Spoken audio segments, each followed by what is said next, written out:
Welcome to the Clay Edwards Podcast. The shot of adrenaline your mornings didn't know we needed. It's now time to sit down, strap in, and turn it up to 11. Are you ready? I feel like Jackson, Mississippi.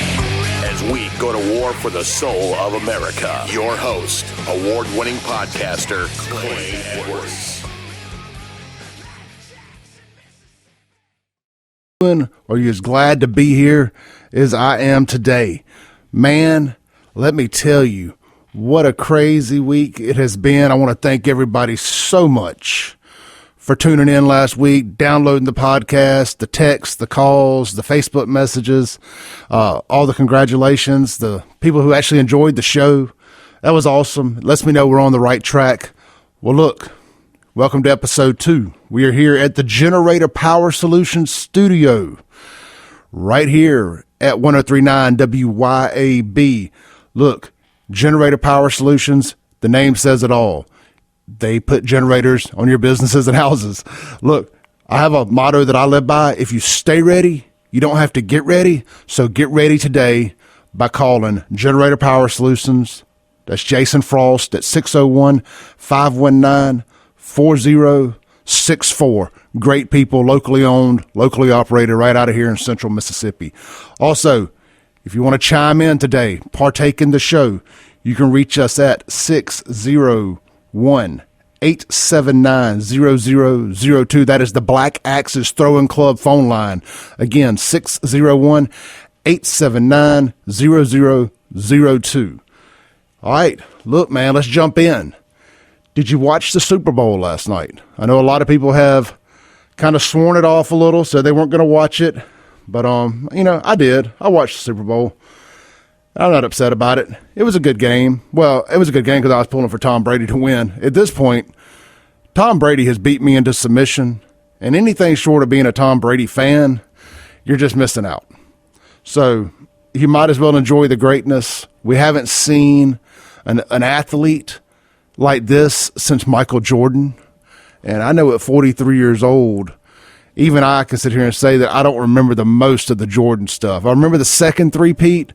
The first three-peat, I was just a kid, so it's hard to appreciate that in live time. Of course, I've gone back and watched everything, the documentaries, most of the games, the whole 9 yards.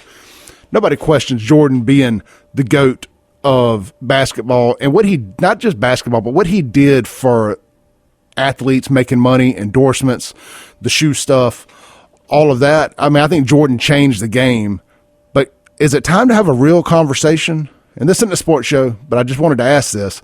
Is it time to have a real conversation about, is Tom Brady the greatest American team athlete in history? He now has 7 rings in 10 tries. Jordan went 6 for 6, never lost one, but he never played for a 7th. Tom now has 1 more and has played for 10. And frankly, depending on what the Bucs do in free agency, I can't imagine them taking a step back next year. We'll see what the Saints and some other teams do with the NFL, with the quarterback free agency. But I would have to assume that you're looking at another Chiefs, Bucs Super Bowl next year. Look, if y'all want to chime in on that, that was just my opinion. I wanted to get that off my chest. Something else about the Super Bowl. I was kind of keeping track last night a little bit. I was curious how much of the social justice liberal agenda they would shove down our throats throughout the whole game. And look, I lost count after about the 6th or 7th time, but I think it's safe to say that it was too much. I said something on my Facebook page. I said over under 100 times that they talk about social justice, equality, unity and healing, racial injustice, any of that stuff. And 90% of the people who replied said it'd be over 100, and it may very well have been if you count the pre-show advertisements and post-show. And one guy said, Clay, can't you just let it go for one night? Just not talk about it for one night? I said, exactly. Can't y'all just let it go for one night and not talk about it for one night, for one game? Do we have to keep shoving this down everybody's throats nonstop? I can't speak for everybody else, but I've just had enough. And I know the one way to turn me off on a cause is to constantly shove it down my throat. And that's what I believe they have done with this. They have shoved it down people's throats to the point that they're just tired of it. Absolutely. Racist, racial inequality, equality, social justice. These are all important issues when handled properly. I just don't believe the football field is the place to handle it, or a football game. But to each their own, just my opinion. The best commercial of the night, and this is like picking your poison here, because the ones I saw weren't very good. I got a giggle, me and my wife did, out of the one, I think it was a T-Mobile commercial with Gwen Stefani and Blake Shelton. That was kind of funny. I got a good laugh out of that when he showed up with his boots on. And what was the other? The other good one, as much as I hate having to hear about unity and healing and meeting in the middle and all that, it was the Jeep commercial for meeting in the middle, and it spoke about a little church in Kansas that sits dead center on the longitude-latitude lines of the United States. A little bitty church right there, and it just talked about us all coming together. I did enjoy that. I would give, if I had to pick one, that's probably the one I would pick. I saw some people talking about the one with the guy from Seinfeld that had his face on the hoodie. Didn't like that. Really wasn't for me. Kind of got a laugh at the very end of it. And he was like, "That's my face. You can't just use my face." I feel his pain. So that's where I'm at with that. The Super Bowl, I'm glad Tom won. I think we will most likely not see this again for at least a generation. And you may never see it again in the NFL.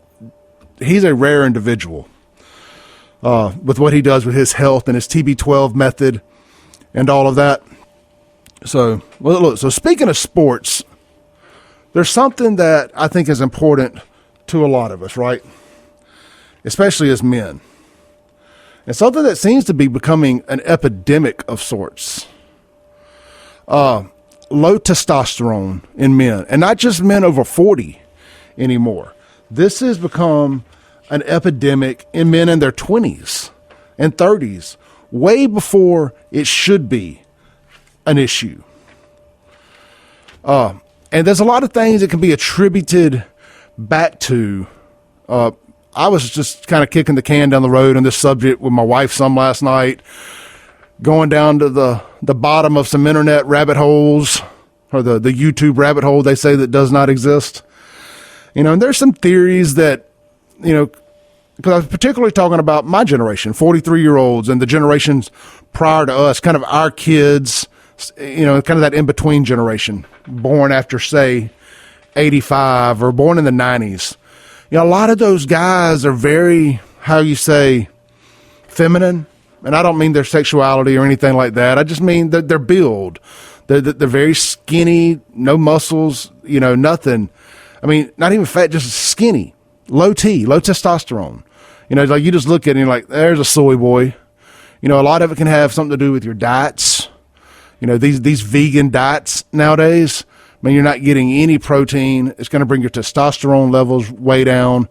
But something a little bit further out there that makes sense, and I don't have any scientific data on this. This is just Clay speculating on a Monday morning, is what about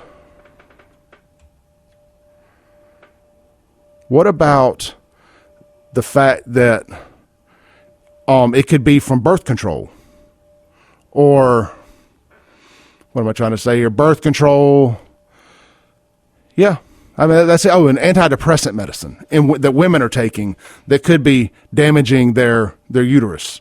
So I don't know. It's just thoughts, because there's a whole generation of men that just aren't like the generation before. And I'm strictly just talking about from build, the size of men, and all of that. So what's your thoughts on that, guys?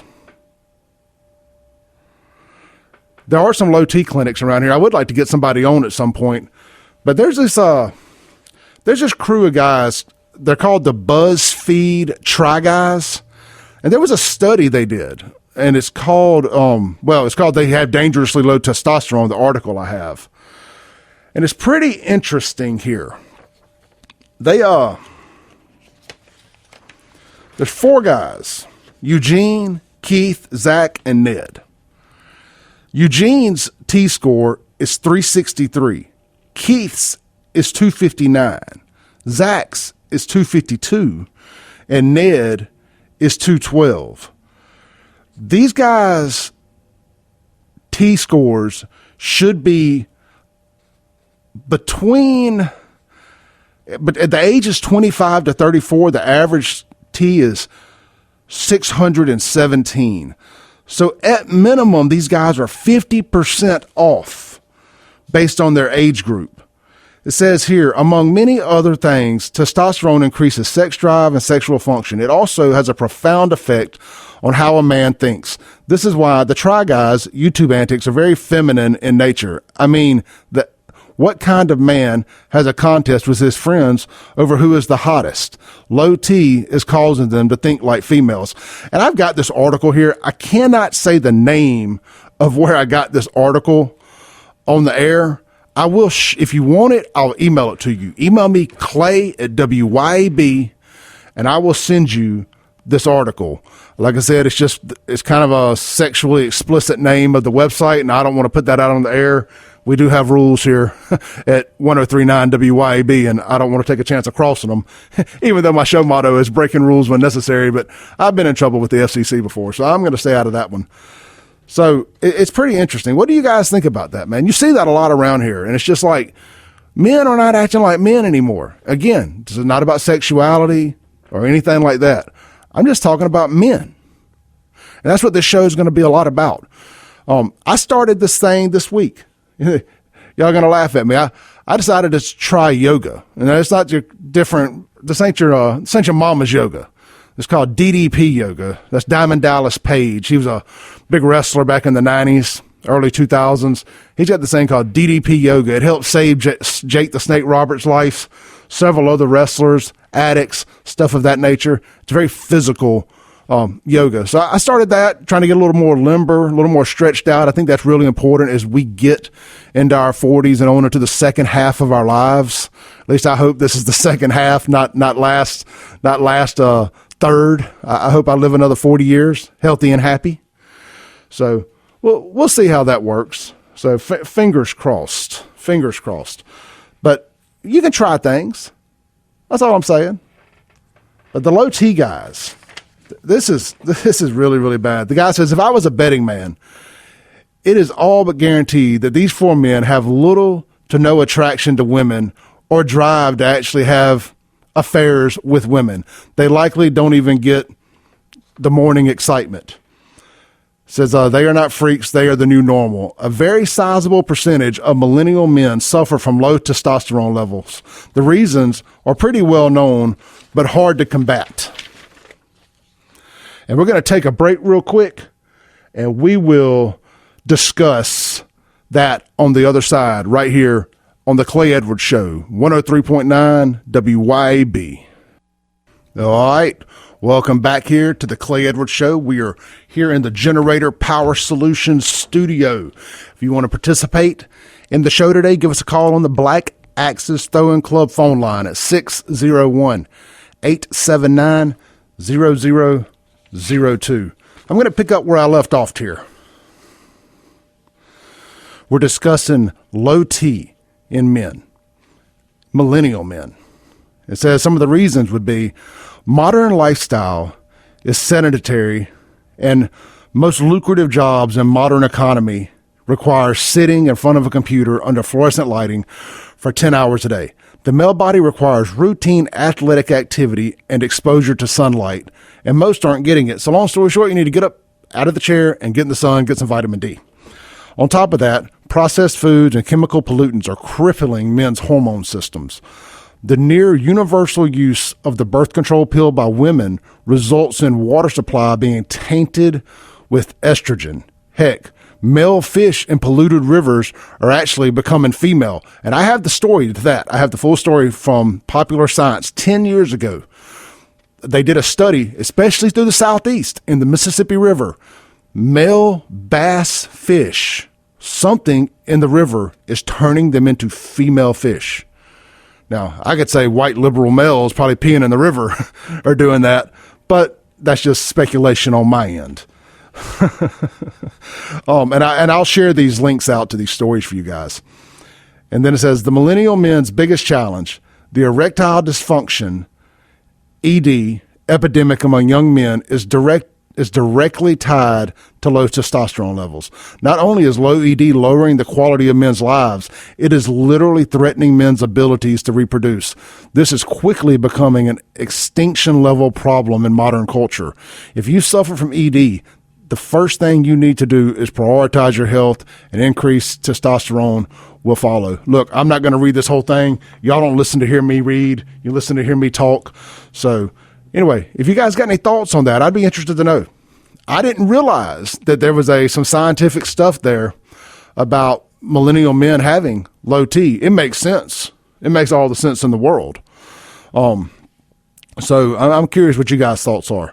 Also, speaking of low testosterone in men, did y'all see where David Hogg is going to try to start a pillow company to put Mike Lindells and My Pillow out of business?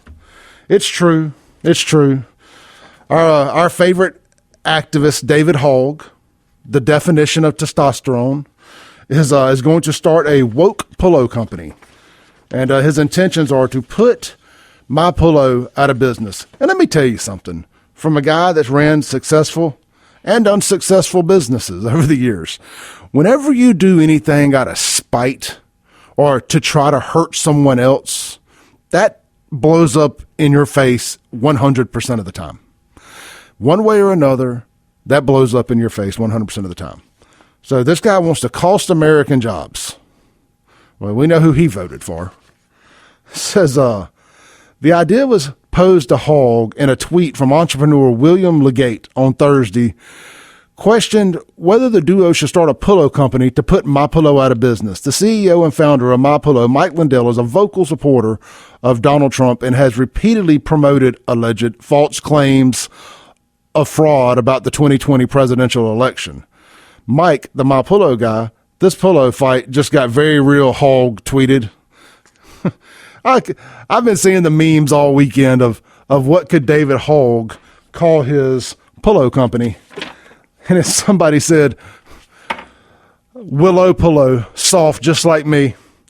And that pretty much nails it for me. That's got to be the slogan, right? Soft, just like me. Man, did the clock break on David Hogg's 15 minutes of fame? Because he has been around way longer than he has any business being around. I was just thinking to myself the other day, why I was thinking about David Hogg, I have no clue. But I was thinking about him and Greta Doomsberg and these kids that the liberal media have shoved on the TV, and they've made them the faces of these causes. And look, what David Hogg and the people at Parkland High School down there in Florida went through with that shooting is horrific. I've never been in that situation. So I don't want to get into the mind of somebody, or I don't want to be insensitive to the fact that somebody went through something traumatic. There has been some questioning about how close he was actually into all that, but that's neither here nor there. That's his cause. That wants to be his hill to die on. But now he's just like, I don't like the My Pillow guy, so I'm going to start a pillow company. I mean, hey, whatever floats your boat, but I can assure you I won't be buying a woke pillow from David Hogg. He just never stops, man. These folks don't care. And speaking of Greta Doomsberg, did you see where her and Rihanna got in trouble over the weekend? Apparently, Greta tweeted out a protest toolkit about agitating India farmers and agitating the India farmer protest over in legit India, not Indiana. And so she tweeted out whatever her handlers gave her, the agenda, the how to do it. And it just goes to show she's just a paid shill. This is all a big grift. And Rihanna did the same thing, and it gets millions of retweets and likes and replies, and people have no clue what they're tweeting and or liking or replying to. A bunch of urban feminists like, oh yeah, I agree, whatever. If Doomsberg said it, and I know her name's not Doomsberg, but that's the name I've given her. if like a Doomsberg said it, or good Lord, Rihanna's followers, asking somebody in Jackson if they know what's going on with India farmer protest. Get out of here, man. Get out of here with that. But it just goes to show, again, just grifters. It's all a big work. We're being worked. And as men, as people of faith, as people on the right, or whatever you want to call it, we've got to quit accepting this. We have to start fighting back. You know, one of my mottos for this show is just cancel culture. And all of this stuff falls under cancel culture to me. We have got to start fighting back. You know, we had a situation over the week with one of our sponsors catching a little flack from somebody. And man, we teamed up and we took care of it. And that's what you have to do. You can't cower back in fear. You have to let these people know that we're not going to take it anymore. We're not. You know, the only reason that they've been emboldened and empowered with all this is because we've let them. Like somebody buckled somewhere early on to a Twitter mob, and here we are. And it has happened at a neck break pace with this cancel culture stuff. So look, if you guys want to talk about any of this, give me a call. 601-879-0002 for the Black Axis Throwing Club phone line here at 1039 WYAB. Would love to hear your opinions on it. If you want to talk about the low testosterone, if you want to talk about Tom Brady being the GOAT, the unquestionable GOAT, I'm here for all of it. Also, a question I want to throw out there is kind of bringing it back to Jackson a little bit here. And we're getting ready to go to the break, so I want to ask this question, and I want some phone calls when I come back on the Black Axis Throwing line, Black Axis Throwing Club phone line at 601-879-0002. Should the St. Patrick's Day Parade, the St. Paddy's Day Parade in downtown Jackson, should it be moved? I threw out Pearl over the weekend. It doesn't really matter to me where. Should it be moved out of Jackson based strictly on safety concerns in the city of Jackson? We're sitting at 17 homicides as of right now. Where do we go from here? The city has less than 200 cops. The city of Jackson has less than 200 cops for the whole city. Can it handle 70, 80, 100,000 people, whatever it is that show up for the St. Paddy's Day Parade and safely police the city? I'm going to say no. That is my opinion. I say the thing needs to be moved until the city can get, or another one needs to be started for families that don't feel safe coming into Jackson. You know, until they can get this thing under control, until we can get some more police, some better leadership. What are y'all's thoughts? It was mixed on my social media. My Facebook page mostly agreed. I would say 80% agreed, 20% disagreed. On my Instagram page, it was the other way around. 20% called me a racist and a bigot for even suggesting it. And I'm sorry, 80% called me a bigot and a racist for even suggesting it, and 20% agreed. So two sides of the same coin. What do you guys think? We're going to go to break, and we'll be right back. All right. Welcome back to the Clay Edwards Show. We are here in the Generator Power Solutions studio out here at the Cotton Exchange Plaza in Flora, Mississippi. If you need a generator for your business or home, be sure to give Generator Power Solutions a call. Jason Frost and his team at 601-519-4064. We have Lakeland Glass and Tint, where quality matters. Be sure to give Jason and the team a call at 601-946-1000. They are one of our great sponsors. We love those guys. I'm going to be out there and seeing them this week myself.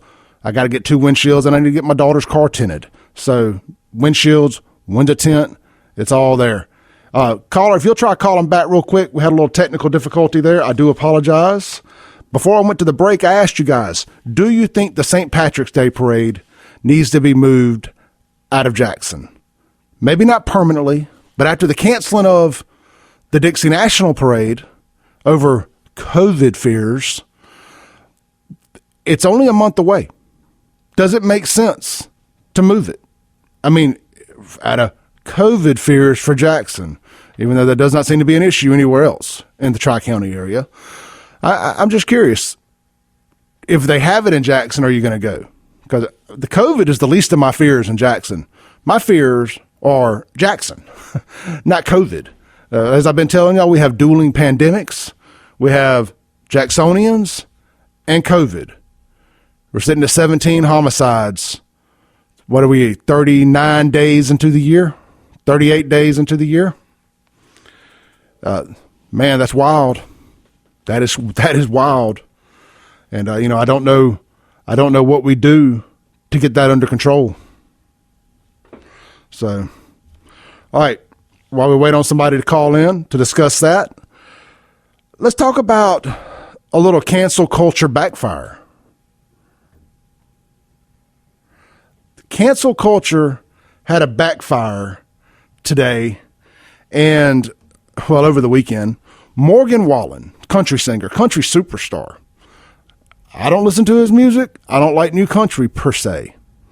But Morgan Wallen, if you've been following this story, apparently went out one night, had too much to drink with his buddies here recently, and he pulled back up in his driveway. Don't believe he was driving. I think he, was riding with somebody. And keep in mind, this is in his driveway. Gets out. His neighbor is filming him, which is so weird to me. His neighbor hears him call his friend the N-word. And it's just two white guys talking back and forth. Believe it or not, that happens. People say that, the N-word with the A on the end. And they still do that. Whether you agree with it or not, I do not believe it's a cancelable offense. What you do in your home and your private property within reason shouldn't affect or bother anybody.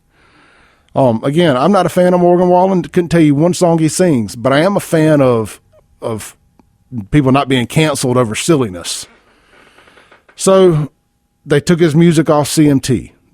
They've taken his music off just about every platform they can. They've taken it off radio. Somehow, some way, Morgan Wallen's music sales increased 339% since being quote unquote canceled this past week. So what do you guys think about that? That's wild. He was already a superstar, and his music jumps his sales jumped 339%. Man, that's insane. That is a lot of albums, my friends. A lot of albums. So, cancel culture, we're coming for you. Even if we don't always agree with who we're defending or what we're defending, we will defend their right to say whatever they want. And that's how we should all act. I've never in my life ever saw something that offended me online and tracked down where the person worked, any of that kind of stuff, and called their employer and said, so-and-so said something online that really offended me. And I've seen people say things about killing cops and military and very inappropriate stuff about children and all kind of stuff. But I just say to myself, that's on them. They're idiots. They want to put that out in the world. They can put that out in the world. People get on me a lot about not deleting certain comments off the Save Jackson page that people post in the comments. And they're like, you're promoting racism or this, that, and the other because you don't delete that. I'm like, well, wouldn't you rather know who the idiots are? I say leave it up there and let them advertise that, hey, I'm an idiot. So not to mess with them, or whatever you want to do. But I feel like you let somebody tell you who they are, and then you kind of go from there, because I don't have any interest in wanting to cancel people. I've had to block some people here and there just because they were so irate and attacking people, and it was ruining the experience for everyone else. That will get you canceled. But just having a strong opinion, I don't care. I like strong opinions. I don't want to live in an echo chamber. I hope everybody listening to this isn't of the same political mindset that I am. We'll never grow. if we just only hang out in echo chambers with people that only agree with us. So it's very important to listen to what others have to say. You don't have to change your mind. You don't have to agree with them, but try to have a conversation. This, to me, this is how you get back to the middle, going back to that Super Bowl commercial. You meet in the middle. You try to have a conversation instead of trying to change somebody's mind in that conversation. Why don't you just try to understand or explain to them why you feel the way you do, or maybe listen to understand why they feel the way they do? 'Cause you're not going to change my mind about certain core issues, but I'm willing to listen to understand why you feel the way you do. And I would hope you would give me that same courtesy. So, well, I don't agree with him, so I got to cancel him. That's not the way to go. That's what's going to get us in fistfights with each other and get people fired from their jobs, and people end up in jail. I'm telling you, this cancel culture stuff is coming to a head. It's a train running down the tracks without any brakes right now. And my good buddy here at the radio station, Jameson Haygood, calls it the culture war. He says we're on the front lines of the culture war, and he's absolutely right. And it's getting out of control. I believe we're in World War III right now. It's not a physical war. It's not a guns and bombs war. It's an information war, and it's a culture war. And we are already in World War III. People talk about a civil war, this, that, and the other. What's going on here in America is not exclusive to America. This is going on all over the world with companies like China and Russia meddling in our affairs, and especially what China's doing. I don't think Russia's got the real power to do it. They may have some internet stroke, with server farms and this, that, and the other. But China has got to believe the numbers over 2 million people, spies basically, have infiltrated Western culture with unlimited amounts of money. Guys, that, my friends, is an issue. I'm not educated enough to sit here and tell you all about China and the Chinese Communist Party and all that. I have a good idea of it. I can break it down like meat and potatoes. But the ins, the outs, the who's, the what's, the why's, the where's, it's not what I do. It's not what I do. But I know it's a problem. I can look at something and tell you something ain't right. I can smell something and tell you something stinks. And my friends, something stinks. And it definitely don't look right. Look, give us a call, 601-879-0002 on the Black Axis Throwing Club phone line. When we come back from the break, we're going to talk about the dumpster fire of the week. I've got a great segment to close out the show. Again, should the St. Patrick's Day parade be moved out of Jackson? All right, welcome back to the Clay Edwards Show right here in the Generator Power Solutions studio and in the Cotton Exchange Plaza out here in Flora, Mississippi. I have on the line Mr. Scott. Scott, how are you doing, brother? I'm doing great. Good to hear you back on again. So, you threw a few things out there. Super Bowl, didn't watch, didn't care. So, and didn't feel like I missed anything. So, it's just another nice, quiet Sunday evening at home to me. Yeah, the game was terrible. I've already heard a few comments from people who basically just had a Super Bowl party, but they just had the game on. They don't even know what happened. As far as the Mao St. Paddy's Day parade, first of all, the flack you got, hey, should we move from Jackson? Jackson's not a color, not a race. It's a geographical location, and you're called a racist. That's the same thing as Trump banning people from, air fingers, quote, Muslim countries that had, terrorist issues, and we couldn't vet the people coming in. Suddenly, he hates Muslims. No, those are geographical locations. That's not. It's whoever's coming from there. You could be a Christian coming from that country. The China virus. China is a geographical location. You didn't say anything about Chinese, and you didn't say anything about black people. You said Jackson, because geographically, Jackson is a municipality that has a crime problem. Now, the solution, though, you have to consider, it was a Mao St. Paddy's Day parade. Hal Mao sponsored it. They did it. The whole point is it's really, you and I both know, it's to introduce spring, and And St. Paddy's is a drinking holiday. So why do you think Hal and Mal's would sponsor it? Well, I don't know. Maybe because they got a bar. Oh yeah, I mean they actually organize it. It is their parade. You know, exactly. It stops and starts at their house. Yeah, exactly. That's the whole point. And all the people along the route are at these other little bars that are set up all throughout the route, and restaurant bars, and so, because it makes money for these places and gets people in the door because it's a drinking holiday. It's turned into that. So you just, anywhere you go, Pearl, Richmond, wherever outside of the Jackson area, you'll still have to find sponsors, and it'll still have to be, frankly, a drinking holiday type parade. You're going to have to find a route that facilitates that with a lot of small businesses. Yep. COVID's really hurt that a lot, so I don't know how much of that is still around. You have to have a good route. You have to have some sponsors.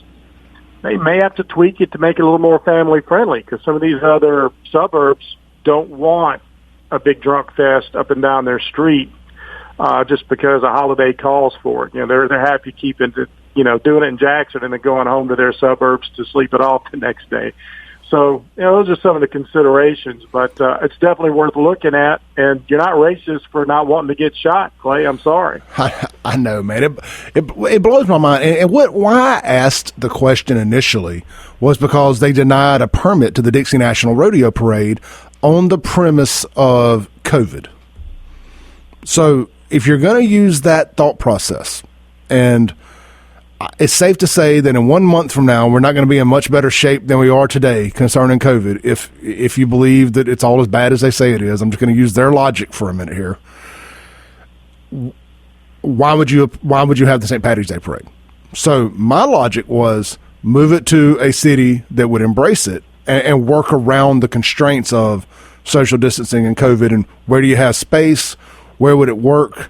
So Pearl comes to mind because I know that whole area over there is quote-unquote resort status. And you have a lot of open area. You have that nice little boulevard. You have the Trustmark Park, the Outlet Mall parking. You have a bunch of stuff over there that makes a unique parade experience during times of COVID and social distancing. You make it work. You have a law enforcement that people respect and fear. And they know, you just know to a certain level, when you go to somewhere like Pearl, that you don't mess around. You can they're going to let you have a little bit of fun, but you ain't going to mess around. And they also have great working relationships in big events like that with other jurisdictions and whatnot. You have Brandon, you have the Rankin County Sheriff's Department, you have MHP, you have all these other available sources out there.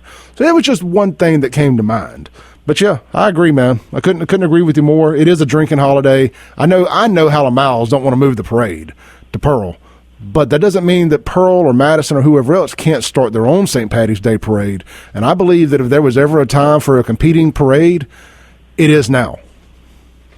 Well, and the other thing, because of COVID, Hal and Miles could set up a large tent from Mississippi Tent, some friends of mine over there in Gluckstadt, but they could set up a large tent and have beer trailers and tap kegs out in parking lots.